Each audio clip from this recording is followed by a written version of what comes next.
로마서 14장 12장 14절부터 20절까지 함께 읽겠습니다. 너희를 박해하는 자를 축복하라.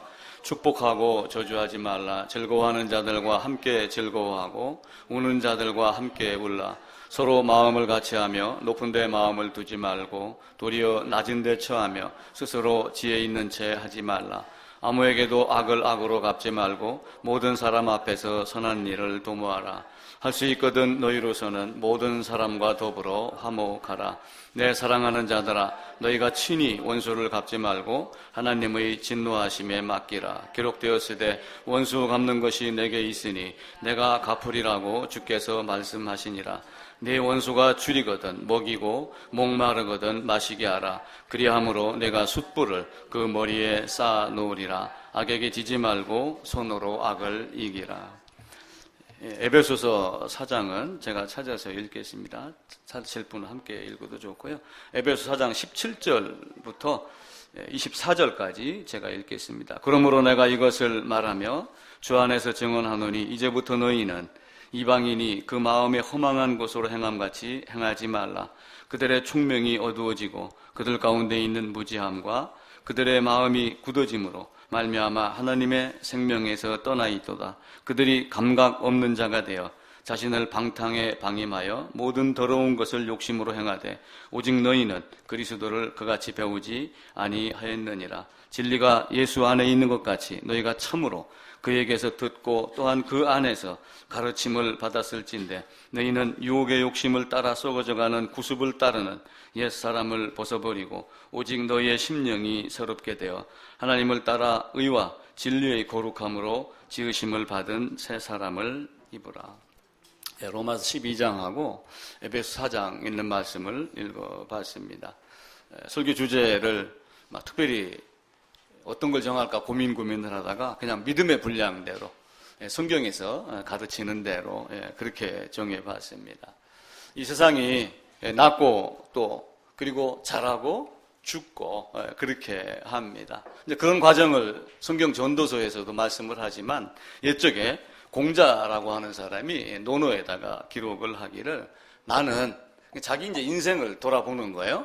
솔로몬이 나중에 자기가 어떠한 삶을 살았는가 후회하고 하나님께 감사하고 찬양하고 했던 이런 전도서를 기록을 했듯이 공자도 논어위정편에서 그 이야기를 기록을 했어요. 그러면서 하는 말이 나는 15에 학문의 뜻을 두었다. 그러니까 되게 일찍 했죠. 15이니까 대단하잖아요. 15에 학문에 내가 뜻을 두었다. 뜻을 두었는데 30에 그것을 이루었다. 그러니까 부단한 노력을 한 거예요. 그러니까 우리는 평생 공부라고 하지만 나름대로 옛날에 과거 시험을 보고 급제를 하고 했던 이런 모든 것들을 말하겠죠. 15에 뜻을 세우고 30에 나는 그것을 인생을 세웠다. 그리고 40세가 되니까 세상의 작은 일에 미혹되지 아니하고 흔들리지 아니하고 쉬운 살이 되니까 하늘의 뜻이 무엇인가 알겠다. 그러니까 40이 되면은 미혹, 유혹 이거에 흔들리지 않는. 그러면서 50이 되니까 옛날에는 이제 60되면 한갑해갖고 죽을 때가 다 되니까 이제 그런 정도가 있겠죠. 하늘의 뜻이 이런 거겠구나 라고 하는 이런 어떤 걸 좀 알게 되는 거예요. 그러니까 땅을 밟고 사는 이런 삶을 살다가 이게 하늘의 삶을 약간 뭔가 좀 다른 차원의 삶을 사는 것, 이것 말고 또 다른 차원이 있구나라고 하는 것을 어느 정도 알았겠죠.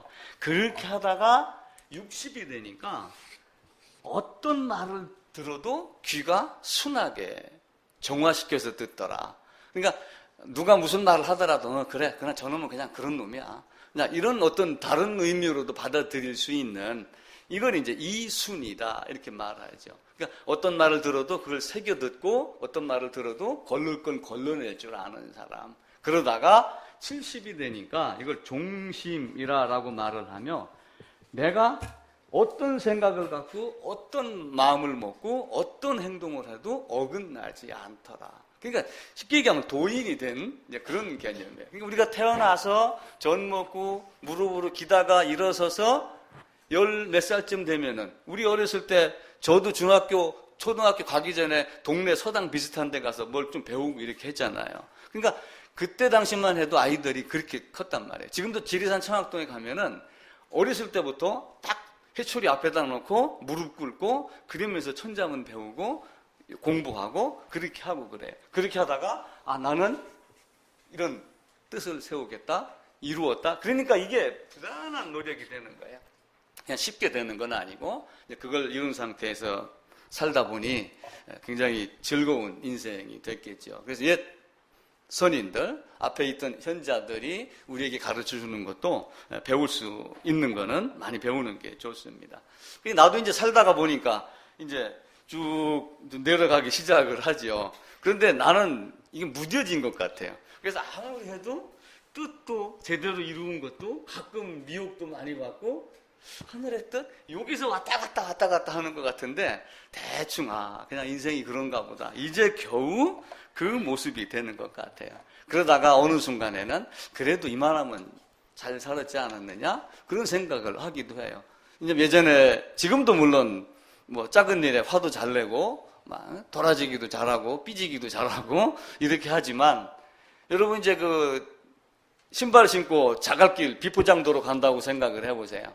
작은 돌멩이 있으면은 일일이 피해갑니까? 밟고 갑니까? 그러니까 아이들은 피해가고 어른은 밟고 가고. 근데 밟고 간다는 생각을 안 하잖아요. 그냥 자연스럽게 가는 막 그런 경지가 40대, 50대 이때쯤 되지 않는가. 그래서 저도 그냥 그런 식으로 자갈길을 그냥 밟고 지나가고, 그러다가 등산 같은 데 가다가 바위에 큰 바위를 만나면 어떡해요? 낙담하고 주저앉는 것이 아니라 돌아갈 줄 알고 타고 넘어갈 줄 알고 하는 그 모습이 우리에게 있는 것 같습니다. 기도에 대한 이야기를 세 주째 말씀을 드리는데, 사실은 기도에 대해서 말씀드리기가 굉장히 불편해요. 왜냐하면은 내가 어떤 걸 기도를 하고 기도 응답을 받았다라고 내세울 게 없기 때문에 그래요. 근데 어떤 사람은 나 이거 기도해서 응답 받아서 뭐 했어 이야기를 많이 하는데 저는 그게 별로 없어요. 그래서 가만히 생각하니 기도하고 응답된 게 목사 된 것 이해는 없는 것 같습니다. 30 몇 살쯤 됐을 때 내가 목회 한번 해야 되겠다. 하나님 목회하려합니다. 근데 그거 기도한 게 사실은 전부였고 이제 이 자리에 쓴 것 이런 겁니다. 어쨌든 뜻이 있으면은 길이 있다고 그랬습니다. 이 사람도 지학이라고 하여 뜻을 세우고 이립이라고 하여 뜻을 이루었다라고 하는데, 목표를 세워놓고 자기가 가고자 하는 길을 노력을 하고 삽니다. 근데 그렇게 하지 않으면은 결코 안 돼요. 그런데 이제 우리도 마찬가지로 성도다라고 하게 되면은 무엇을 성도라고 그래요? 사망에서 생명으로 옮긴 자를 성도라고 그럽니다. 사망의 세계가 있어요. 사망의 세계에서 생명의 세계로 빠져나온 사람. 그럼에도 불구하고 여길 디디고 사는 사람이 있고 또 이만큼 성장한 사람도 있고 그랬죠. 그러나 이제 결국은 이들이 가야 될 게 어디예요? 하늘이라고 하는 하나님 나라를 향해서 갑니다. 하나님 나라. 근데 이 하나님 나라가 이미 이루어졌어요. 로마서 8장 30절에 보게 되면 이미 영화롭게 하셨느니라 라고 하며 영화롭게 되어 있는 그것을 이루기 위해서 이미는 되어 있지만 아직은 안 되어 있는 요 중간 삶에 굉장한 고난, 고통, 어려움 이런 것들이 우리 주위에 있습니다. 그걸 헤치고 나가는 것이 기도. 그래서 기도는 성도의 삶이다. 기도는 성도의 그냥 생활이다. 이렇게 생각을 하게 합니다.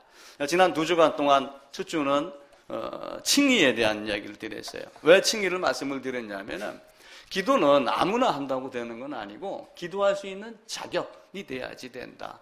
기도할 수 있는 자격이 하나님의 자녀됨. 그걸 자녀됐다라고 하는 것을 학자들이 학문적으로 표현한 것을 칭의다 이렇게 이야기를 합니다. 근데 그 칭의를 가지고 지금도 싸움이 일어나고 있어요. 그러니까 칭의가 무엇이냐? 그러니까 어떻게 된 것이 하나님의 자녀냐라고 하는 걸 놓고 지금도 옛 관점, 새 관점 해가지고 다툼이 계속 일어나고 있어요. 근데 그것을 우리가 성경을 보고 바로 깨치면은 그런데 문제가 생기지 않아요. 근데 그게 칭의의 개념, 하나님이 우리에게 어떤 복음을 어떤 방법으로 줬는가를 제대로 알지 못하기 때문에 이단과 같은 문제가 생기게 되고, 지금과 같이도 예전에 전통 개혁주의 전통적인 방식의 칭의는 이거였는데 새 관점으로는 이렇게 보여야지 된다라고 하면 자꾸 다른 것들을 이야기를 하는 거예요. 그래서 칭의를 여러분들이 첫 번째 잘 생각을 해야 되고, 두 번째는 칭의된 자의 삶입니다.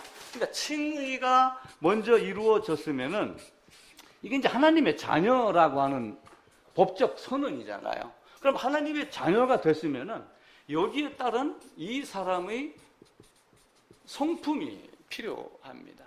진실성, 신실한 것, 이런 것도 있겠죠. 그러면서 마음속에 뿐만이 아니라 겉으로 드러나는 성격, 겉으로 드러나는 모습. 나는 구원받았어. 나는 성경 잘 알아.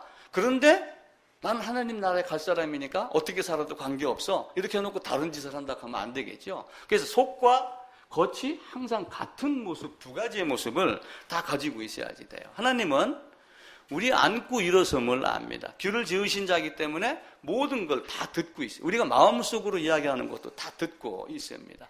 우리가 마음속으로 생각하는 것도 다 알고 있습니다. 아무리 깜깜한 데 가서 우리가 어떤 짓을, 어떤 걸 한다 할지라도 눈을 지으신 분이니 다 보고 계십니다. 피할 길이 없어요.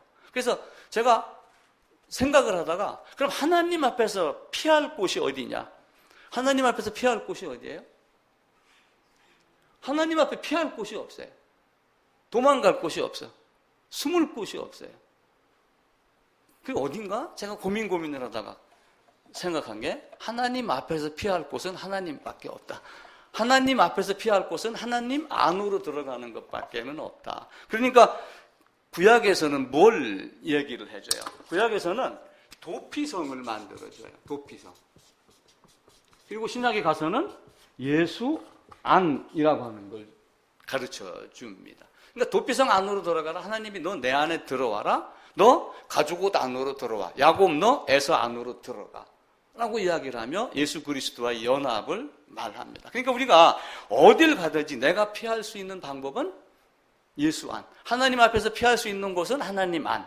그러니까 바울이 로마서에서 고민을 막 해요. 내가 거듭난 자였는데 내 육신에 이런 아주 못된 것들이 남아있구나. 고민을 하다가 나는 곤고한 자다. 이렇게 해놓고 결국은 어디로 가요? 그리스도 예수 안에는 정죄할 자가 없다. 그리스도 예수 안에만 평안이 있다라고 하며 그리스도 예수 안으로 들어갑니다. 그게 이제 우리의 모습입니다. 그 모습이 되줘야 되는데 우리가 그렇게 하지 아니하고 어디에서 주로 많이 머물러 있냐면은 요 중간에 여기에서 한쪽 다리는 여기다 놓고 한쪽 다리는 여기다 놓고 이렇게 사는 경우가 굉장히 많아요. 자, 전쟁이 일어났어요. 6.25 전쟁이 일어난 지가 지금 66주년인가 되죠. 1950년대 6.25 전쟁이 일어났습니다. 6.25 전쟁이 일어났었을 때 부산으로 피난 간 사람은 많이 살았습니다. 옛날에 어느 책에 보니까 한국 땅에 전쟁이 일어나면은 피할 곳이 딱 한 군데가 있는데 팔금산으로 가라. 이렇게 이야기를 했다고 하는 그 기록이 있답니다. 팔금산으로 가라. 그래갖고 사람들이 6.25 전쟁이 터지고 나라에 어려운 일이 있을 때마다 팔금산을 찾은 거예요. 팔금산. 근데 아무리 산을 찾아도 팔금산이 없더래요. 팔금산이 어딜까요? 나중에 전쟁 끝나고 보니까 팔금산이 부산이에요. 부산에 있는 부자를 한문으로 보게 되면 세금자가 있고 위에 이렇게 뭐가 붙어 있어요. 그래서 팔금산 그렇게 해석을 한 사람이 있습니다. 물론 뭐 엉터리일 수도 있겠죠. 제가 한 얘기는 뭐예요? 6.25 전쟁이 일어났을 때 제일 힘들었던 사람들이 사실은 38선 주위에 있던 사람들. 남북전쟁이 일어났을 때 어떤 일들이 일어나냐면은 남군이 오면은 남군 길을 들고 북군이 오면은 북군 길을 들고 그러면서 왔다 갔다 이렇게 한 사람들이 있어요.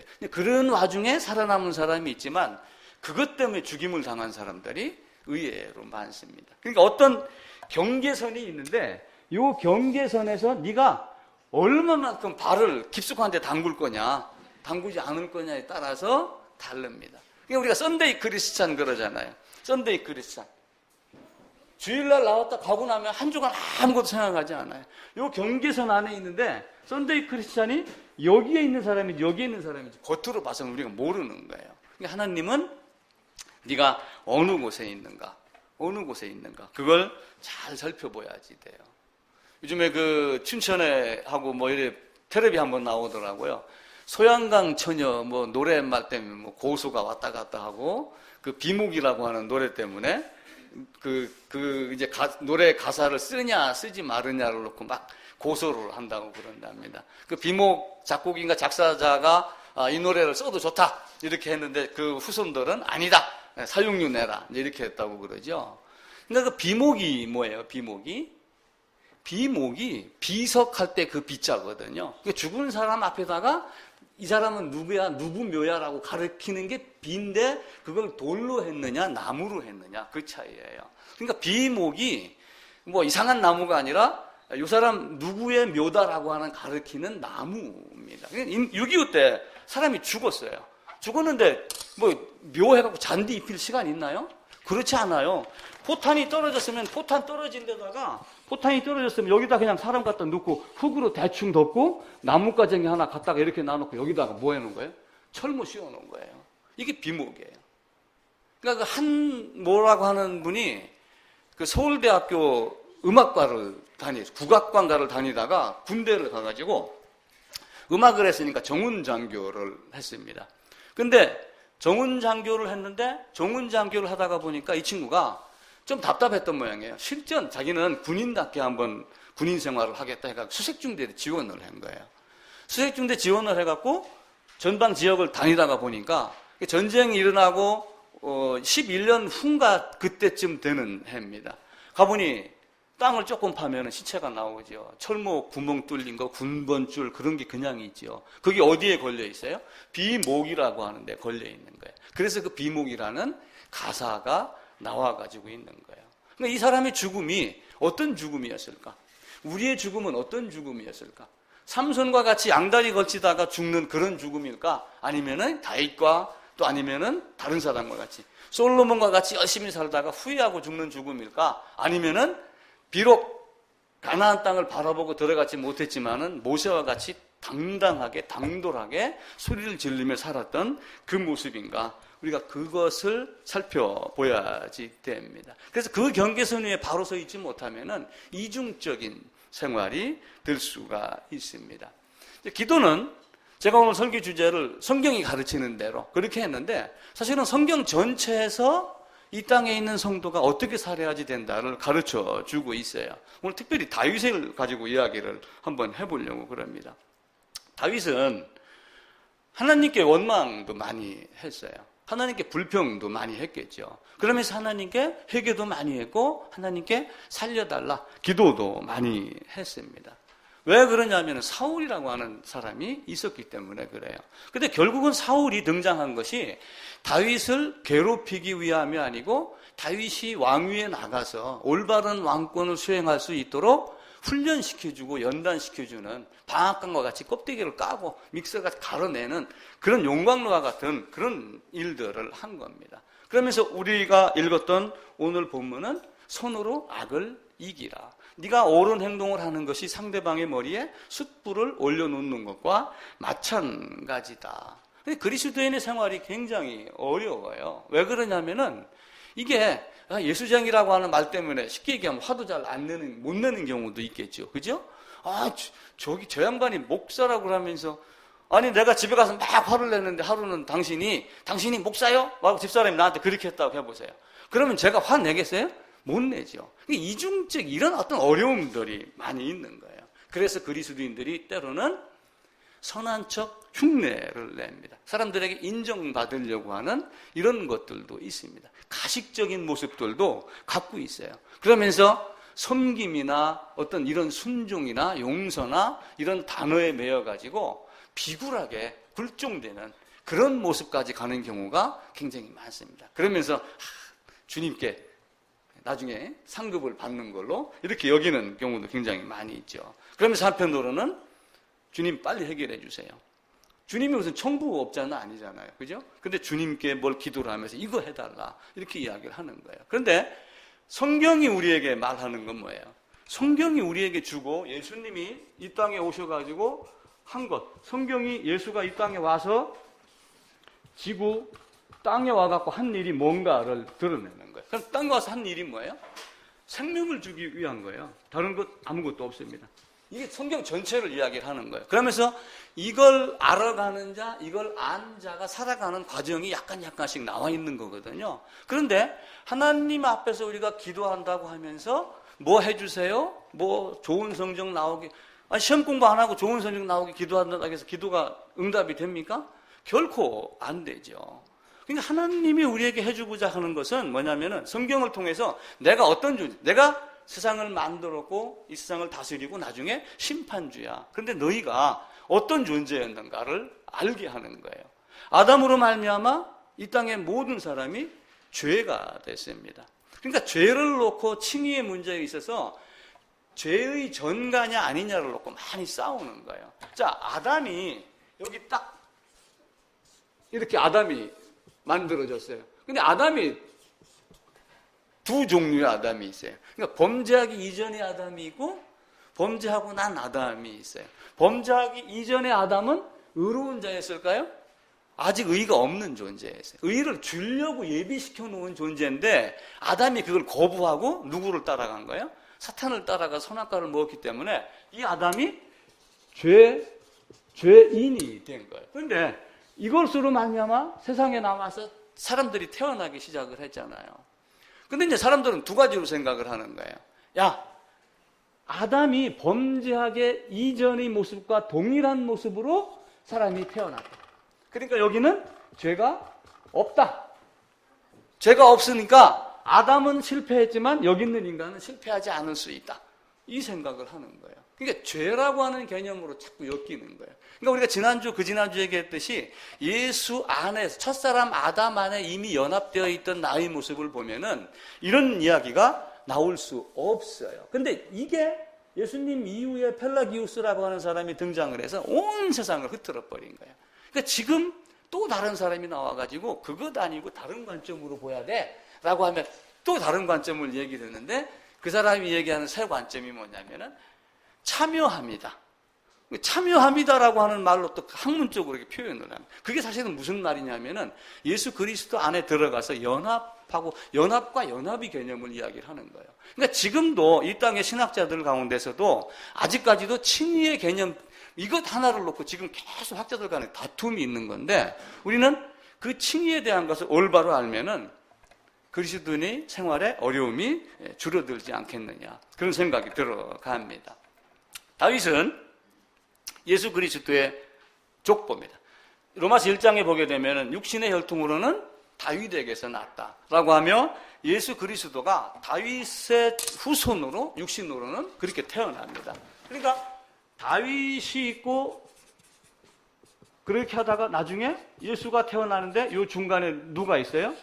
요셉이라는 사람이 있고 마리아라고 하는 여인에게서 이렇게 나오는 거죠. 근데 이 두 사람의 씨와 잉태가 아니라 사실은 무엇으로 온 거예요?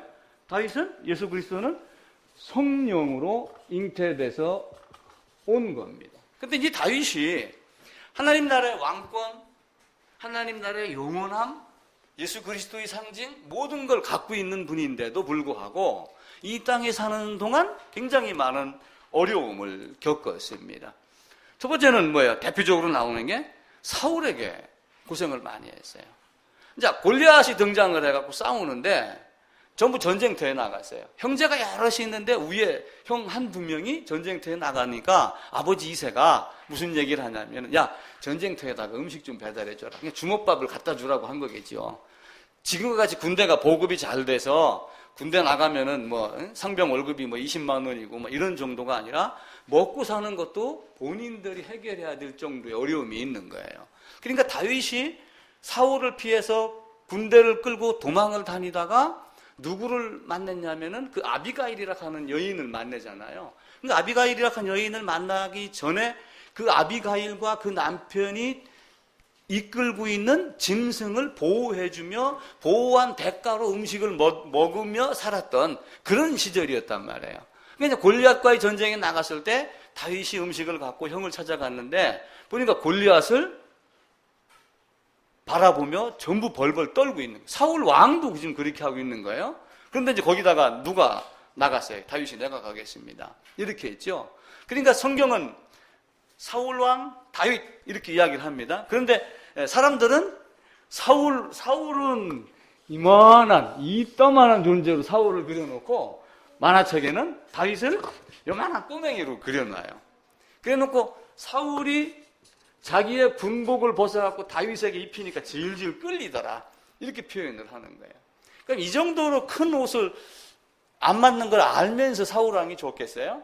결코 그렇지 않아요. 다윗의 용모나 이런 모든 것들을 보게 되면은 거의 비슷한 수준의 청년입니다. 다윗이 나가지고 골리앗을 쓰러뜨리니까 사울이 시기를 하죠. 사울의 딸 미갈은 다윗을 좋아합니다. 사울이 죽인 자는 천천히고 다윗이 죽인 자는 만만이다 그러니까 다윗과 나와 비교를 하며 사울이 다윗을 죽이려고 막 이렇게 하고 그럽니다. 그때 이제 다윗의 기도가 뭐예요? 저는 좀 죽여주세요도 있지만 그냥 하나님께 맡긴다. 손으로 악을 갚는다. 그렇게 한 겁니다. 그러니까 사울은 가가지고 블레셋의 포피 100개를 갖고 와. 내 딸 미갈하고 결혼을 하려면은. 근데 다윗이 나가가지고 200개를 갖다가 준 거예요. 그건 뭐냐면 포피가 필요해서 한 것이 아니라 블레셋과의 전투에 나가서 다윗이 맞아 죽기를 바란 거예요. 그 칼에 맞아 죽기를 바랬는데 오히려 이기고 들어왔죠. 그럼에도 불구하고 사울이 다윗을 계속해서 핍박을 하는데 다윗은 도망을 다닙니다. 도망을 다니다가 나중에 이제 사울이 용변을 보는 자리를 가요. 그 아굴라라고 하는 데를 보게 되면은 산속에 굴이 많아요. 근데 이제 이 왕들이 변을 볼 때는 발을 내린다. 성경에는 그렇게 기록이 되어 있어요. 발을 내린다라고 할 때는 이제 문을 가려놓고 변을 보는데 왕이 변을 보는 거니까 아무도 모르게 변을 봐요. 그러니까 에훗이 칼을 왼쪽인가 오른쪽에 차고 가서 죽였잖아요. 그 변을 보는 걸 죽이는 게 뭐냐면은 변을 보는 동안에는 보디가드도 없어요. 아무도 없는. 그 상태에 사울이 변을 보고 있는데 옷깃만 잘라갖고 옷을 이만큼 딱 잘라가지고 온 거예요. 죽일 수 있는데도 안 죽인 거예요. 그러니까 부하들은 뭐예요? 죽이자. 지금 한 번만 찔르면 죽이는데. 그리고 나중에 사울이 피곤해서 동굴 속에서 낮잠을 자고 있는데 머리맡에 물통하고 칼이 놓여 있음에도 불구하고 그 칼로 이렇게 했으면 죽어야 안 죽어요? 죽는데 안 죽였어요. 원수 갚는 것이 누구에 있다? 하나님께 있으니 내가 그를 죽이지 않겠다. 그게 이제 아마 그리스도의 성품, 하나님께서 갚으시는 그 모습을 말합니다. 그러니까 믿음의 분량대로 우리가 지혜롭게 생각을 하라. 우리가 읽었던 그 로마서 12장 그 앞편에 보게 되면은 로마서 12장 앞편에 보게 되면은 12장 3절입니다. 2절부터 제가 읽을게요. 너희는 이 세대를 본받지 말고 오직 마음을 새롭게 함으로 변화를 받아 하나님의 선하시고 기뻐하시고 온전하신 뜻이 무엇인지 분별하도록 하라. 내게 주신 은혜로 말미암아 너희 각 사람에게 말하노니 마땅히 생각할 그 이상의 생각을 품지 말고 오직 하나님께서 각 사람에게 나누어 주신 믿음의 분량대로 지혜롭게 생각해라. 그러니까 다윗은 자기가 가진 믿음의 분량이 무엇인가라고 한 걸 본 거예요.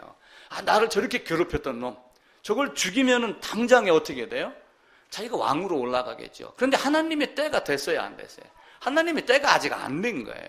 그러니까 사울이 죽어야지 왕이 올라가는데 다윗이 왕위로 올라갈 때가 되면은 하나님이 사울을 죽일 것 같아요? 안 죽일 것 같아요? 당연히 사울을 없애놓고 다윗을 왕위로 올립니다. 그러면서 다윗이 하는 말이 저 사람도 사울 왕도 여호와 하나님께 기름 부음 받은 자다. 예를 들어서 내 이웃에 아주 못된 친구가 있어요. 하나님 다른 사람은 다 용서해도 저놈은 용서하지 마세요. 우리가 이런 기도 될 수도 있잖아요. 그런데 하나님 입장에서 보게 되면은 아직 때가 안 됐기 때문에 마지막 날 1시간 전에 아침부터 저녁 5시까지 일꾼들을 쭉 모아가지고 한 데나리온씩 다 줬는데 8시에 온 사람도 한 데나리온, 10시에 온 사람도 한 데나리온, 오후 2시에 온 사람도 한 데나리온. 5시 2분 전에 들어온 사람도 발 디뎠다가 나가는데도 한 데나리온. 하나님이 내가 그렇게 하기로 했다. 만약에 그 사람이 그런 입장이었다면 어떻게 하겠어요? 그래서 내가 섣불리 그를 판단하거나 그를 정죄하는 것이 아니고 하나님, 저 사람도 하나님의 계획이면 내가 사랑할 수밖에 없는 존재입니다 라고 하며 그를 위해 기도했던. 다윗은 그 심정으로 사울을 원망하지 아니하고 저도 하나님께 기름을 부음을 받은 자니 내가 그를 죽일 수 없다라고 하며 오히려 사울을 죽이고 사울의 머리에 있던 왕관을 갖고 와가지고 상 받으려고 했던 아말렉 사람을 죽여버린 거예요. 그러니까 사울이 왕이 되면서 첫 번째 받은 부여가 뭐냐면은 가서 아말렉을 진멸해라. 출애굽할 때 아말렉 사람들이 이스라엘 뒤에서 공격을 했잖아요. 에서의 후손이. 그러니까 아말렉을 진멸하라. 그러니까 사울 왕이 됐으니까 네가 왕으로서 해야 될 일이 그거야. 만약에 내가 하나님의 백성이 딱 됐습니다. 하나님의 백성이 된 딱 나에게 하나님이 뭐라고 그래요? 너는 나의 아들답게 살아야 돼. 그걸 이야기를 하는 거예요. 제가 다음 달에 청와대로 가가지고 대통령이 된다고 해보세요. 그러면 수많은 주위에 있던 보좌관들이 대통령은 이렇게 하는 겁니다. 의전은 이렇게, 걸어갈 때는 이렇게 하는 거고, 누가 와서 인사할 때는 이렇게, 그 위치까지 다 정해져요. 그대로 하는 겁니다. 그 방법대로 살기를 원하는 거예요. 근데 사울은 그렇게 하지 않고, 다윗은 그렇게 하려고 노력을 했고, 그 모습이 바뀌는 거예요. 그래서 손으로 악을 이겨라. 그러니까 기도는 굉장히 어렵습니다. 근데 기도는 굉장히 쉬워요. 그러니까 내가 생각하는 응답받았다고 하는 그 기도가 하나님이 우리에게 주고자 했었던 이 생명, 성경이 우리고자 주고자 했던 이 생명을 받는 것이었다면 합당하지만 성경에서 우리에게 부귀영화를 주겠다고 약속을 했나요? 그렇게 하지 않았어요. 근데 그걸 구해서 얻었다라고 하는 그 기도는 기도도 아니지만 오히려 그런 기도는 기도가 아니기 때문에 오히려 그 사람이 말하는 그 기도는 의외로 쉽게 기도가 될 수도 있습니다. 그래서 로마서는 무슨 얘기를 하냐면은 너희가 믿음의 분량대로 해라. 너희가 할 수 있으면은 이렇게 해라. 라고 말합니다. 12장 뒤로 넘어가게 되면은 12장 18절입니다. 17절 제가 읽고요. 18절 함께 읽겠습니다. 아무에게도 악을 악으로 갚지 말고 모든 사람 앞에서 선한 일을 도모하라. 할 수 있거든 너희로서는 모든 사람과 더불어 화목하라. 그러니까 로마서 12장에서 이 말을 하는 것은 이미 로마서 1장부터 11장까지 유대인과 이방인 모든 믿음이 아브라함의 믿음이 행위가 아니고 오직 믿음으로 된다는 것, 그리고 그 믿음이 어떻게 해서 이루어졌는가, 한 사람, 첫사람 아담과 마지막 아담으로 해서 죄의 관계, 의의 관계, 죽음과 사망의 관계 이야기를 하며 로마서 6장에서 그리스도와 연합한 세례 이런 것들을 다 가르쳐주고 그 다음에 그러므로 너희가 이렇게 살아야지 된다라고 하는 것을 준 겁니다. 그러니까 다윗은 기름 부음 받음으로 그런 존재가 되었기 때문에 너희는 그러므로 이렇게 살아야 돼 라고 하는 그것을 다윗은 따라서 한 거예요. 그러니까 너희가 할 수 있거든. 너희가 새 번역은 당신이 여러분 쪽에서 할 수 있으면 할 수 있는 대로 그렇게 해라. 그러니까 내가 어떤 능력을 갖고 있느냐, 나에게 공급을 해주시는 분이 무엇을 공급해 주시느냐에 따라서 다른 거예요. 그러니까 내가 악을 악으로 갚을 수도 있지만 악을 손으로 갚아서 이길 수도 있는 그런 모습이 되죠. 물론 화가 나면 통제가 어렵습니다. 나를 누군가가 해코지하고 나를 불편하게 하게 되면 굉장히 어렵죠. 그런데 한편으로는 성경은 뭐라고 얘기를 해요? 너희가 할 수 있으면 그렇게 해라. 할 수 있으면 너희가 손으로 악을 갚아라. 그러니까 악을 악으로 갚지 말고 손으로 그것을 이겨라. 레위기 24장에 보게 되면 어떤 내용이 있냐면은 너희가 소가 사람을 바쳐 죽였으면 그 소를 죽여라. 눈이 눈을 다치게 했으면 네 눈을 다치게 했으면 상대방 눈을 내라. 이에는 이로 갚아라. 그러니까 사람들은 야 성경에서도 보복을 가르친다 그렇게 생각을 하는 거예요. 자 그런데 만약에 내 눈을 빵 쳤어요. 쳐갖고 안경도 깨지고 안경 알이 살에 박히기도 하면 눈이 이만큼 부었어요. 그럼 내가 쭉 쫓아가서 오른쪽 눈을 맞았으니까 오른쪽만 찾아가지고 딱 이렇게 때리겠는가요? 그렇지 않아요. 이 안에 있으면 이게 막 2배, 3배 막 끌어올라가지고 어떻게 돼요? 왼쪽, 오른쪽 할 거 없이 막 두드려 패는, 권투시합이 그러잖아요. 물 끓으면 주진자 속이 보여요, 안 보여요? 물 끓으면 주진자 속이 안 보여요. 사람의 마음도 속이 불을 끌어올리면 이 안에 뭐가 들어있는지 그 분노가 안 되는 거예요. 끌어오르는 걸 갖고 있으면 터지는 게 수류탄이에요. 우리 아이들 준다고 무슨 백야초인가 뭐 해놓은 걸 요 냉장고 안에다가 담아놨었는데 이게 냉장고 성능이 좀 괜찮으니까 좀 이게 냉장이 제대로 안 됐던가 봐요. 근데 집사람이 나보고 그거 좀 먹으래. 그 몰랐죠. 그래갖고 이제 어제 와서 먹는다고, 흔들어서 먹는다고, 딱 해도 딱 하는데 막 팡 터지는 거예요. 그래갖고 옷하고 얼굴하고 다 버렸어요. 끓으면은 순간 그 모습이 돼요. 그게 다윗이 사울을 죽이지 않고 저도 여호와께 기름 부음 받은 자니 내가 그를 죽이지 아니하고 하나님께 증거하심을 맡겼다라고 했을 때 이 마음 다스림이 얼마나 어렵겠어요. 그게 우리 일상생활에 늘 그게 나옵니다. 자, 사울이 다윗을 건드렸어요. 그럼 누구를 건드린 거예요? 사울이 다윗을 건드렸어요. 누구를 건드렸어요? 하나님을 건드린 거예요.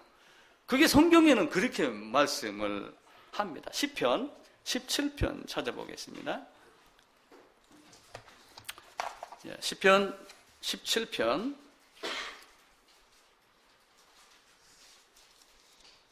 8절입니다.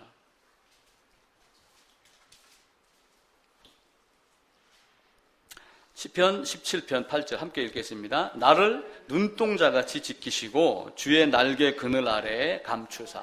나를 눈동자같이 지키라는 얘기는 하나님 자기 자신을 지키듯이 나를 지켜달라, 그 이야기를 하는 거예요. 그런데도 불구하고 다윗은 사울을 피해서 도망 다니기에 급급했습니다. 계속해서 사울이 다윗을 건드렸어요. 그러면은 눈동자와 같이 지켜달라고 하는 그 하나님이 가만히 있겠어요? 가만히 안 있겠어요? 때가 되면은 원수를 갚아주겠죠. 때가 되면 내가 갚으리라. 때가 되면은 세상 종말이 오겠다. 때가 되면은 내가 그를 매질을 하겠다. 그래서 나를 눈동자같이 지키시고 라고 하는 이 말을 새 번역 성경에서는 우리가 이제 이해하기 쉽게 만들어 놨어요. 주님의 눈동자처럼 나를 지켜주시고. 그러니까 당신 눈동자가 바람이 휘불고 먼지가 올 때 눈 깜빡하잖아요. 그 순간같이 나를 지켜달라. 그러니까 하나님 나를 자기 눈동자같이 지켜주세요. 다윗은 그런 식으로 자기의 어려움을 말씀을 했습니다. 스가랴서입니다. 저 뒤로 넘어가지고 구약성경 끝에쯤에 가게 되면은 스가랴서가 있습니다. 2장입니다. 2장 8절입니다. 제 성경으로 1314, 15쪽입니다. 2장 8절 함께 읽겠습니다. 만군의 여호와께서 이같이 말씀하시되 영광을 위하여 너희를 노력한 여러 나라로 보내셨나니 너희를 범하는 자는 그의 눈동자를 범하는 거다. 그 세 번역도 너희를 범하는 자는 주님의 눈동자를 범하는 거다. 그렇게 번역을 바꿔 해 놓으셨습니다. 킹제임스는 뭐라고 되어 있어요?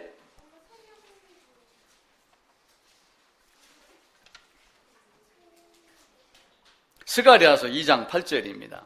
만군의 주가 이같이 말하노라. 그 영광이 있으니 그분께서 너희를 노력한 민족들에게 나를 보내셨나니 너희에게 손을 대는 자는 그분의 눈동자에 손을 대느니라. 예, 그러니까 비슷비슷한 맥락이죠. 주님의 눈동자를 건드리는 거다. 그러니까 사울이 다윗을 보복한다고 질투하여 죽이려고 쫓아다니는 것은 누구에게 칼을 겨눈 거예요? 주님을 향하여 한 거예요. 만약에 강기사님이 어떤 일이 있는데 누군가가 강기사님을 계속 해코지한다고 해보세요. 그걸 받고 적용을 하면은 그게 누구에게 하는 거예요? 그 사람이 어느 한 사람에게 하는 거지만 받고 얘기하면 그를 사랑하신 하나님의 눈동자를 찌르는 것과 똑같습니다. 그러니까 다윗이 그걸 알으니까 하나님 나를 눈동자가 지켜주세요. 당신의 눈동자처럼 나를 지키듯이 나를 지켜주세요 라고 하는 걸 알으니까 다윗이 도망을 다니면서도 내가 언젠가는 때가 되면은 창세기에서 약속한 것, 아브라함에게 약속한 것, 모세를 통하여 약속한 것, 다윗에게 약속한 것, 이런 모든 것들이 나중에 이루어지게 되면은 그때가 되면 내가 그 자리에 설 것이다. 그걸 아는 거예요. 제가 예전에 나는 가수다를 가끔 봤는데 요즘에 복면가왕은 어디서 하는지 잘 모르겠어요. 복면가왕. 그거 되게 재밌어요. 제가 언젠가 한번 35번을 딱 들으니까 복면가왕이 나오더라고요. 얼굴을 가리고 노래를 부르니까 굉장히, 근데 그때 제가 봤을 때 복면가왕 9연승을 한 친구가 그때 백만송이 장미를 불렀어요. 그 백만송이 장미가 러시아 민요입니다. 러시아 민요인데 러시아 민요를 갖다 놓고 심수봉 씨가 사랑을 주제로 한 가사로 개사를 해서 부른 게 백만송이 노래입니다. 그러니까 먼 옛날 어느 별에서 내가 세상에 나올 때 그렇게 하다가 그 중간에 어떤 가사가 있냐면은 미워하는 마음이 없이 아낌없이 사랑을 주기만 할 때 수백만 송이 백만 송이 꽃은 피고 그립고 아름다운 내 별나라로 내가 갈 수 있다네. 물론 힘든 요 가사만 제가 갖다 그냥 임의로 적용을 시키는 거예요. 힘이 들 수도 있지만 하나님께서 나를 대신하여 갚아주실 것이니 그렇다고 내가 빨리 갚아주세요 이렇게 하면 안 돼요. 왜냐하면 내가 그 마음속에 뭐가 있는 거예요? 분노가 있는 거예요. 또 그 사람이 나를 그렇게 하는 걸로 인해서 내 마음에 화가 일어나면은 오히려 내가 내 자신을 다스리지 못하는 겁니다. 그러니까 그 미워하는 마음 없이 제가 왜 이제 시작을 하면서 이 이야기를 드렸어요. 사람은 여러 종류의 사람이 있어요. 예를 들면 15세에 어떤 지학, 뜻을 뒀다. 30세에 내가 그것을 이루었다. 처음에 내가 하나님의 말씀이 어떠하신가 하고 성경을 보다가 이 순간에 내가 하나님의 사람이 되었다 라고 만약에 가정을 해보세요. 내가 이때쯤 됐는데 이때 내가 이런 모습으로 살기를 원했어 라고 하는 것이 내가 이제는 이루어졌다. 이때 이립이다. 이것으로 만약에 적용을 하면은 이후에 그런 마음이 들 수 있겠죠. 미워하는 마음이 없이 하나님이 이렇게 해주실 것이니 네가 어떤 말을 하든 나는 그냥 그대로 살고 내가 이런들 어떠하리 저런들 어떠하리는 아니지만은 내가 살아가는 방식이 하나님 보시기에 불편함이 없는 그런 모습이 될 것이다. 그래서 우리의 삶이 옛날 사람들이 하나님을 모른다라고 그러지만 인생의 깊이를 통해 가지고 이런 것들을 우리에게 가르쳐 주는 거예요. 그러니까 내가 그를 용서하고 내가 그에게 선을 행함으로 숯불을 그의 머리에다가 쌓아 놓는다. 숯불을 머리에 쌓아 놓으면 어떻게 되겠어요? 뜨겁겠어요? 안 뜨겁겠어요? 뜨겁죠. 근데 이제 이게 해석을 두 갈래로 해요, 사람들이. 이제 어떻게 해석을 하냐면은 숯불을 머리에다가 올려놓으니까 옛날에 그 불씨 관리할 때가 있었어요. 성냥이 귀할 때. 우리 어렸을 때만 해도 성냥이 굉장히 귀했습니다. 그래갖고 장에 가가지고 만한 통성냥 같은 거 하나 사오고 그러면은 아주 부엌에다 딱 올려놓고 이거 한번 하는 게 영광이었을 때가 있어요. 불씨 관리를 했었어요. 그 불씨 관리를 하는 사람, 그 불씨의 그 소중한 거를 그 사람에게 넘겨주며 은혜를 베푸는 거다. 이렇게 이제 해석을 하는 사람도 있는데 사실은 결국은 그렇지 않고 그 당시의 상황을 보고 이야기를 하는 거예요. 그러니까 아랍에서는 어떤 이야기가 있냐면은 숯은 마음 속에 있고 불은 간장 속에 있다. 여러분 만약에 기도원 가가지고 했는데 지난주에 뭐 어느 분이 뭐 불성령 받으니까 뜨거웠었더라. 옛날에 그런 일이 있었더라. 그 뜨거움이 1시간만 지속이 되면요. 정신 돌아서 정신병원 가야 돼요. 성령은 그런 하나님이 아니죠. 성령은 왔다 갔다 하는 하나님이 아니에요. 내 안에서 항상 같은 존재로 계시는데 내가 그를 인정하느냐 인정하지 않느냐 내가 그 말씀에 따르느냐 따르지 않느냐에 따라서 크게 작게 보이는 것이지 성령이 커졌다 작아졌다 왔다 갔다 이런 분이 아니란 말이에요. 거듭날 때 성령이 한번 내게 딱 임하면은 거듭나기 이전에 내게 내 마음에 다가와서 성경 이거야 라고 이렇게 가르치며 나를 인도했던 그분이 내 안에 내주하게 되면은 그분은 결코 변하지 않습니다. 하나님이 마찬가지로 어떤 사람에게 사람이 이렇게 있는데 이후에다가 숯불을 쌓아놓는다? 이 숯불을 쌓아갖고 여기다가 불이 막 이렇게 온다는 얘기는 진노를 쌓는다. 이렇게 보시면 돼요. 내가 내 손으로 원수를 갚지 아니하고 내가 내 손으로 갚지 않고 오히려 그를 물론 선하게 한다고 하여 그러면 선하게 한다고 하여 다윗이 사울에게 쫓아가가지고 발 씻겨줬나요? 그렇지 하진 않았어요. 그걸 선하다고 한 건 아니에요. 그를 악담을 하며 악한 마음을 가지고 원수를 갚는 이런 것을 하자고 하는 건 결코 아니죠. 그러니까 이 로마서 2장 앞절에 보게 되면은 진노를 네게 쌓는도다. 너희가 이런 일을 하면은 사형에 해당할 줄 알고도 그런 일을 행하니 네게 임할 진노를 네가 쌓는도다라고 하는 그 쌓는 것이 숯불을 머리에 쌓는 결과가 되는 거예요. 그러니까 내가 악을 악으로 갚지 아니하고 오히려 그를 용서하고 그를 그냥 멀리 보내는 것이 오히려 그 사람에게는 선을 악으로 받아들이면서 불을 가슴 속에다가 뜨거움, 진노 이런 걸 쌓는 것 이야기를 하는 거예요. 만약에 내가 그 사람들이 상대가 사울이 막 발악을 합니다. 사울이 발악을 하면 다윗을 쫓아다니는데 물론 다윗이 두렵죠. 근데 그게 두려워서 계속 두려워하고 벌벌 떠는 모습이 사울에게 전해지면 사울이 즐거워할까요? 슬퍼할까요? 즐거워하죠. 그러니까 내가 어떠한 모습을 갖고 살아야지 돼요. 나를 대적하는 자에게 내가 어떠한 의연한 모습이 있는 것이 사실은 하나님 앞에서의 승리하는 모습이에요. 그가 발악한다 하여 내가 두려워하고 그가 발악한다 하여 괴로워하고 그러면은 오히려 마귀는 더 기뻐 날뛰며 다른 방법으로 나에게 찾아옵니다. 사랑 베푸는 것도 마찬가지예요. 내가 사랑을 베푸면은 그 사람은 나를 어떻게 봐요? 호구로 보지. 순종하고 예수의 삶을 산다 이렇게 보지 않아요. 그렇다고 뭐 대충 이렇게 살라는 의미는 아니고 잘 새겨 들으셔야지 돼요. 사랑을 하긴 하지만 가서 종로로 타지 말고 거부한다라고 하지만 그걸 튕겨내지 아니하고 굉장히 어려운 그러니까 의욕하지 아니하고 지천명을 알고 그러면 종심이 되는 어떤 70세가 됐을 때의 종심이 되는 그 수준으로 넘어가기가 굉장히 어려워요. 그러니까 악을 악으로 갚지 않고 악으로 내가 대항을 하면은 결국은 어떻게 되는 거예요? 나를 패배자로 만드는 거예요. 그러니까 옛날에 부부싸움은 뭐라고 그래요? 칼로 물베기. 그래서 부부싸움을 하다 안 되면 뭐라고 그래요? 한쪽에서 지면 되는 거예요. 한쪽에서 지면. 우리 둘째 딸은 동갑이에요.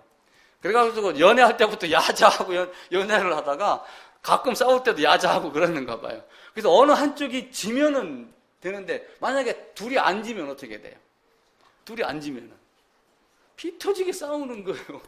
아니 그 이불 터는 무슨 이렇게 뭐 진드기 청소하는 청소기가 있대요.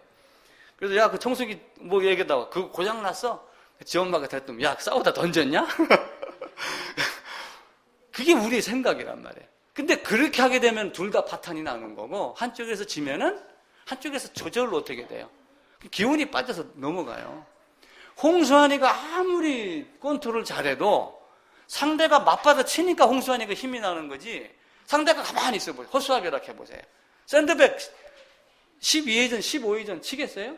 못 쳐요. 상대가 치니까 그걸 받아치면서 힘이 나는 거예요. 그래서 하나님이 우리에게 주신 지혜. 사람들은 길에 가다가 똥을 만나요. 똥을 만나면 어떻게 합니까? 보통 사람들은 돌아가면 다행이죠.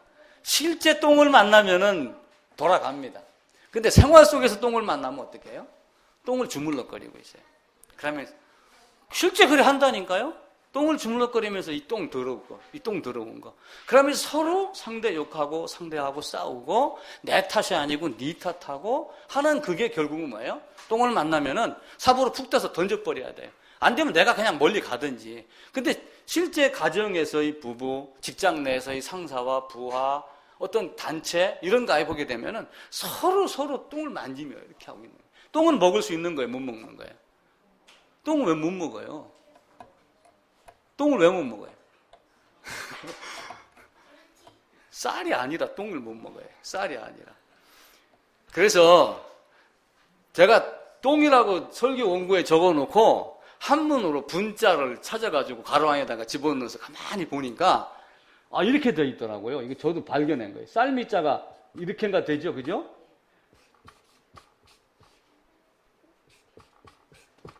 이렇게 이게 똥자예요. 똥분자. 똥분자. 그래서 가만히 해석을 하니까 쌀이 아닌 것, 먹지 못할 것 이렇게 해석을 했어요. 이제 한문 학자가 보면은 저는 참 이상하게 한다 그러지만은 그렇게 생각을 하세요. 먹지 못할 것. 먹지 못하고 내 입에 들어가지 않을 거를 우리 계속 갖고 주물르는 거예요. 그걸 떠서 버릴 수 있는. 그 다윗은 그냥 사울에게 맡긴 거예요. 그럼 도망 다녔지만은 죽이지 아니하고 도망 다니면서도 원망하지 아니하고. 그러다가 다윗이 왕 위에 오를 때가 되니까 사울을 어떻게 했어요? 블레셋 군대를 보내서 다윗이 얼마나 힘이 들었으면 자기가 죽인 골리앗의 나라로 도망을 갔어요. 처음에 도망을 가니까 사람들이 알아본 거예요. 이 골리앗 죽인 놈 아니야? 순간 다윗이 어떻게 했어요? 침을 질질 흘리며 미친 사람 흉내를 낸 거예요. 아니 일국의 왕 될 사람이 군사를 400명 600명 데리고 다니는 사람이 그 심정으로 자기를 했으니 오죽했겠어요. 내가 이제 사울 여기 나가고 사울 만나기만 하면 찢어 죽일 거야. 이런 마음 없었겠어요? 그럼에도 불구하고 혹 하나님이 그를 사랑하신다면 어떻게 할 방법이 없으니 내가 그를 죽이지 아니하겠다. 두 번째 도망갔었을 때는 사울하고 다윗의 관계가 워낙 나쁜 줄 알으니까 그 나라에서 다윗을 받아줬어요. 그래놓고 우리 군대에 있으면서 이스라엘을 공격하자. 근데 말로는 전쟁에 나가는 척하면서 사실은 공격을 하지 아니하고 딴 짓을 하며 이스라엘을 공격하지 아니하였죠. 그러다가 어느 날 갑자기 뭐가 된 거예요? 때가 된 거예요. 하나님이 다윗을 세울 때가 된 거예요. 때가 되니까 어떻게 해요? 사울이 이미 그걸 알고 후회를 해도 돼요, 안 돼요? 이미 때는 늦으리가 되는 거예요. 어제 그저께인가 그 영국의 브렉시트인가 해가지고 투표를 했는데 그게 끝나고 사람들은 모르는 거예요. 그냥 자기 분기만 가지고 왜 우리가 EU에 속해서 간섭을 받아야 되느냐? 우리가 내는 돈이 얼만데 자식들 말이야 그것도 모르고 이렇게 하면 영국 이렇게 하니까 가자 나가자 이렇게 된 거예요. 근데 막상 투표를 해가지고 탈퇴 쪽으로 딱 결론이 나니까 값어치가 떨어지기 시작을 하며 장벽이 막히고 영국에 있던 나라의 어떤 회사들이 이 유럽 대륙 쪽으로 옮겨가려고 하고 그러니까 손해가 나는 게 딱 느껴지잖아요. 그러니까 다시 사람들이 나는 EU가 무슨 뜻인지 모르고 투표했어. 브렉시트가 무엇인지 모르고 투표했어. 투표 다시 하자 재청원하는 인구가 20만 명이 넘었었대요. 서명한 인구가. 그러니까 후회하면 뭐예요? 사울도 때 늦은 후회를 하면 뭘 합니까? 아무것도 안 되는 거예요. 마지막 날 블레셋을 불러가지고 사울을 죽였습니다. 블레셋 군인이 와갖고 자기가 다쳐있는 상태에서 적군에게 목이 잘리니 내가 내 칼로 죽겠다 해놓고 자기가 칼을 대놓고 한 친구한테 밀어. 그래서 길려서 죽은 거죠. 그 죽어있는 모습을 아말렉 사람이 지나가다가 보고 왕관을 뺏겼어요. 사울이 왕이 되자마자 첫 번째 해야 될 일이 사무엘상 15장에 보면은 네가 왕이 됐으니 아말렉 진멸해라. 근데 안 했잖아요. 못한 게 아니라. 근데 그 아말렉 사람이 사울의 왕관을 뺏겨버린 거예요. 그러니까 얼마나 억울해요. 내가 왼수로 여겼었지만은 그 왼수를 내가 사랑하지 아니하면 결국 그 왼수가 나한테 와가지고 나의 면류관을 뺏어갈 수도 있는 거예요. 그러니까 다윗은 그걸 알고 철저하게 하나님께 맡기며 종말을 보는 겁니다. 우리가 시편 73편에서 종말에 대한 이야기를 많이 나누었잖아요. 시편 73편에 보게 되면은 무슨 내용이 있어요? 시편 73편. 야, 저놈은 얼마나 배가 부르고 살이 쪘는지 눈알까지 튀어나올 정도로 기름덩어리가 온 몸에 철철 넘친다. 그럼에도 불구하고 그 사람의 마지막이 종말이 어떤 것인가를 딱 보고 나니까 그제서 아하, 내가 저런 데 관여할 것이 아니구나. 다윗은 그걸 아는 거예요. 그러니까 우리의 삶에서도 그걸 적용을 하면 얼마나 좋을까요? 저도 이 기도에 대한 설교를 준비를 하면서 나도 조금 더 유연해지고 조금 더 이순, 조금 더 종심 어떤 이런 모습으로 돌아가야지 되겠다. 그런 생각을 해보게 됩니다. 물론 그것이 의도적일 수도 있고 하나님의 말씀에 의해서 순종해야 될 수도 있겠죠. 그래서 그런 삶들 여러분들이 잘 살아내셔야지 됩니다. 영화 조나단이라고 하는 사람이 만든 조나단이라고 하는 그 극작가가 한 사람이 보게 되면은 갈매기의 꿈이라고 하는 영화가 있어요. 이제 갈매기인가 이게 이제 계속 바다에서 떠다니고 하는 이것을 이제 사람이 대사로 하며 이렇게 하는 내용인데 거기에 어떤 게 있냐면요. 날갯짓을 한다고 다 나는 것 아니다. 그런 대사가 있어요. 그러니까 네가 날갯짓을 한다고 다 나는 거 아니다. 날갯짓은 모기도 한다. 그러니까 성도라고 흉내내지 마라. 이거 바꿔 얘기하면은 성경 읽고 기도하고 흉내내는 건 누구다 다 한다. 네가 진짜 밖에 나가려면 어떻게 해야 되는가? 그러면서 또 한 구절이 생각의 사슬을 끊으면 몸의 사슬도 끊을 수 있다. 그러니까 생각이 바뀌면 행동이 바뀐다라고 하는. 그러니까 우리가 행동이 바뀌지 않는 건 결국은 뭐예요? 생각이 바뀌지 않았기 때문에 그래요. 그러니까 생각이 바뀌면은요, 왜 15살에 지학 뜻을 세우고 왜 30살에 이립 뜻을 이루었을까요? 생각이 바뀐 것이 확실하기 때문에 그 짧은 15년 안에 자기가 열심히 한 거예요. 밤을 새워가며 그렇게 했기 때문에 되는 거예요. 그러면서 그 조나단의 그 갈매기의 꿈에서 이런 대사가 하나가 더 나와요. 가장 먼 해변으로 가라. 그러니까 바다가 이렇게 있으면요, 육지가 있고 바다가 이렇게 있으면은 갈매기들이 주로 어디에서 놀아요? 요 배 있으면 배 주위에서 여기서 논단 말이에요. 왜요? 생선 대가리 주워 먹으려고. 그 갈매기의 꿈에서는 그 이야기를 해요. 해변가에서 쓰레기 뒤지지 말고 생선 대가리 갖고 싸우지 말고 멀리 가라. 멀리 가라. 그러니까 여러분과 저는 여기서 노는 신앙이 아니라 깊은 물에 들어가야지 돼요. 깊은 물.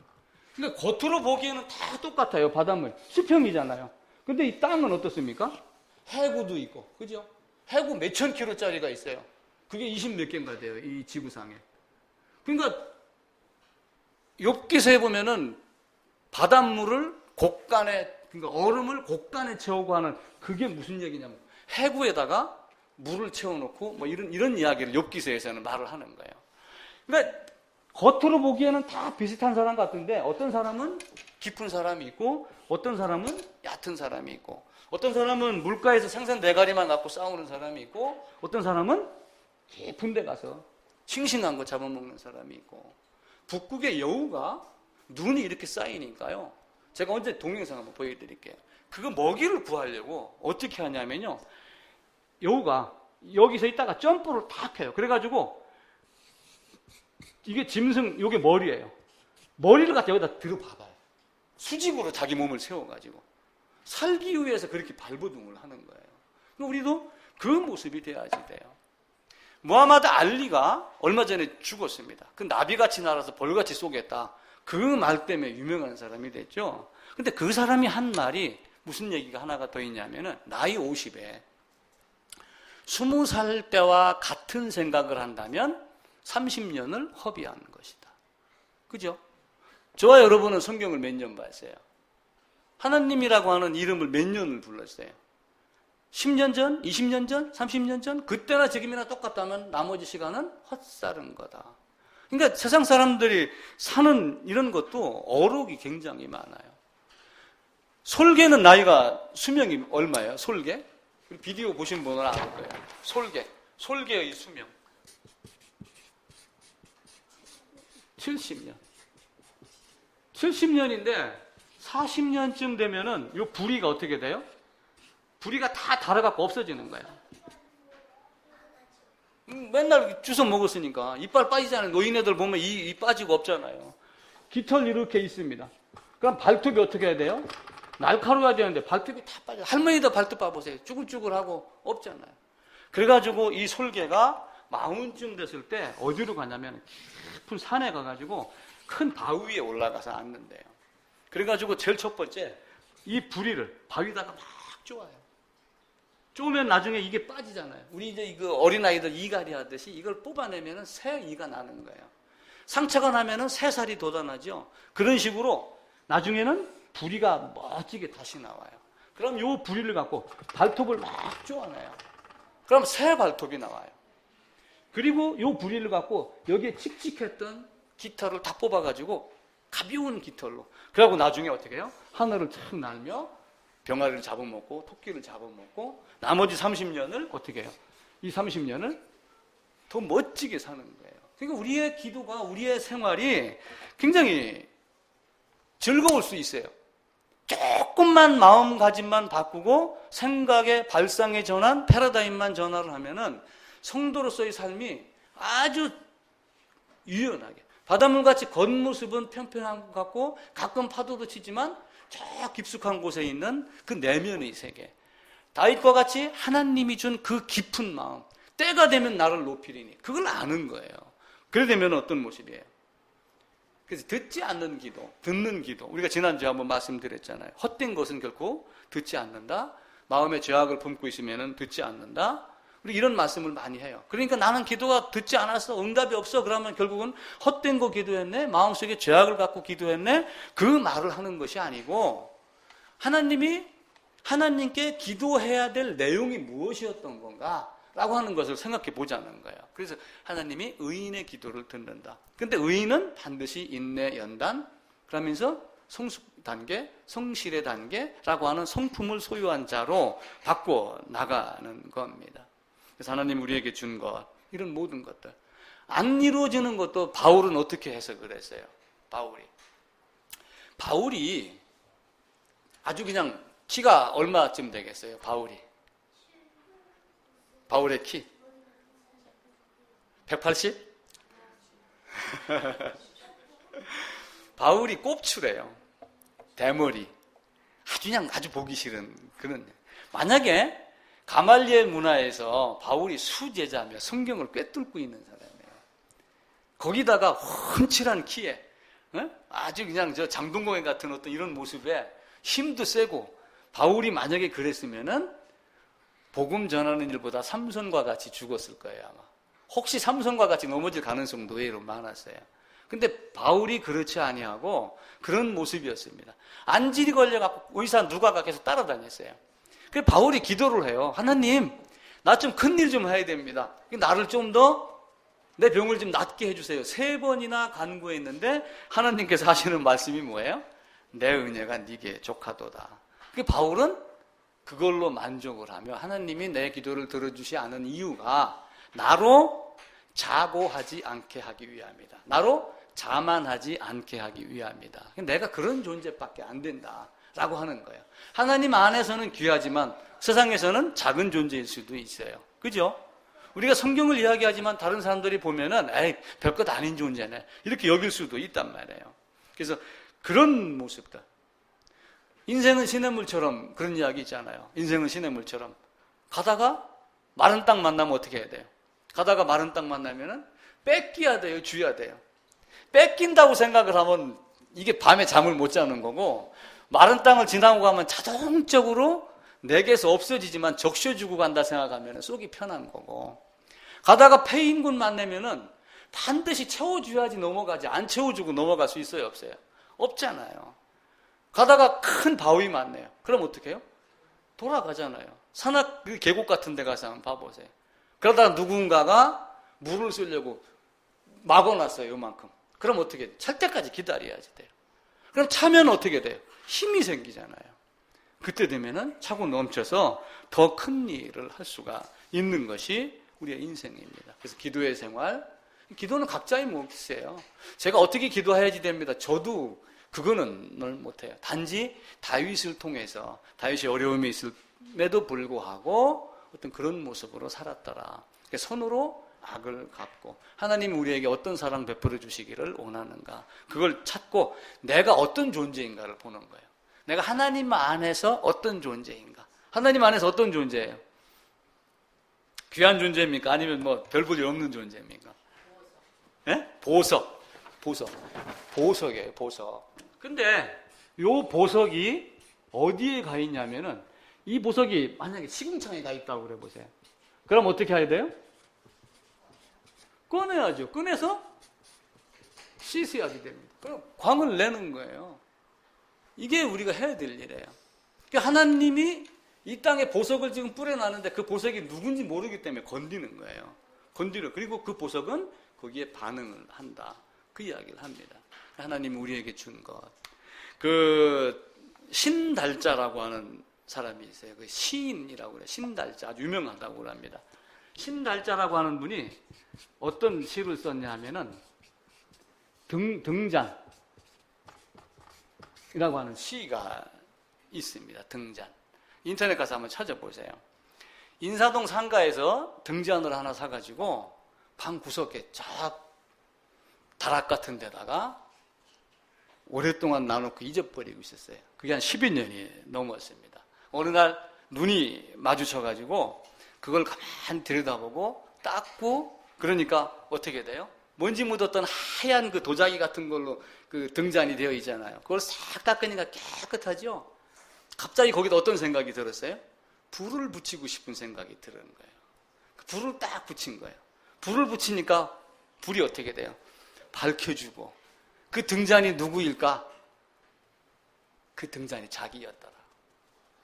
내가 나를 선반에다 얹어놓고 사용하지 않는 사람, 내가 나를 다락에다 넣어놓고 문 닫아놓고 있는지 없는지도 모르는 사람, 그 신달자 씨가 자기 남편이 아파가지고 자기가 20년 동안 남편 수발을 들었대요. 시어머니 수발을 10년을 들고 경제적인 거 모든 거 자기가 다 해결을 한 거예요. 그러니까 자기 삶을 돌아볼 겨를이 없었던 거예요. 그러다가 어느 날 그 삶을 등잔이라 하는 걸로 표현을 하며 그 등잔 자기 모습을 드러낸 거예요.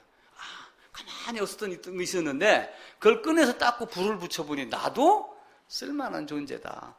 나도 빛을 발할 수 있는 존재다. 여러분도 등잔입니다.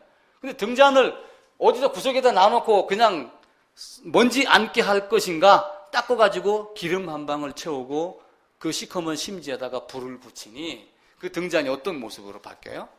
새로운 모습으로 바뀌죠. 여러분들이 이제 그 등잔이 돼야지 됩니다. 하나님은 너희가 세상의 빛이니.